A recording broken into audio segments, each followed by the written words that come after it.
ਪਹੁੰਚ ਜਾ।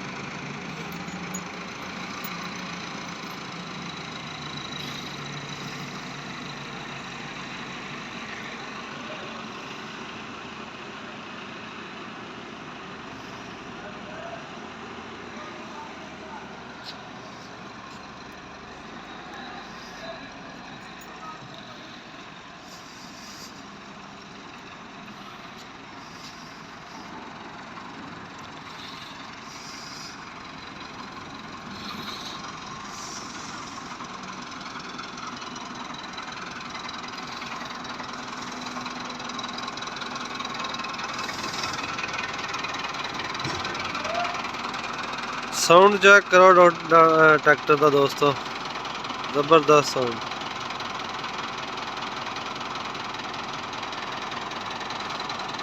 ते टायर भी इन्हों आर्टिशन करके पाए होर टायर, रिम भी ते टायर भी।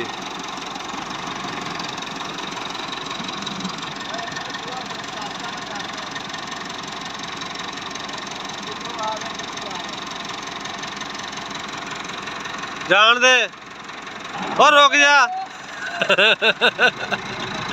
हाले गेट खुले हाले नहीं तू खोल दे। हाँ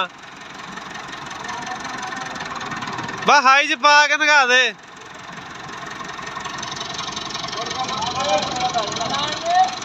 चल जान दे।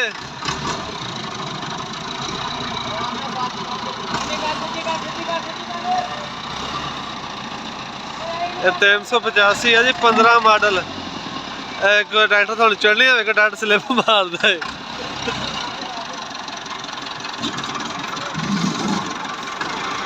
ओए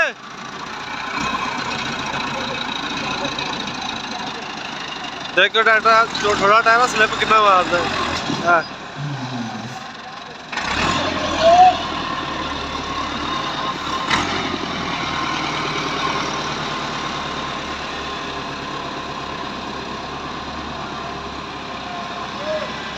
सीड फैक्ट्री का सीड लिथ रहा जी कपास का।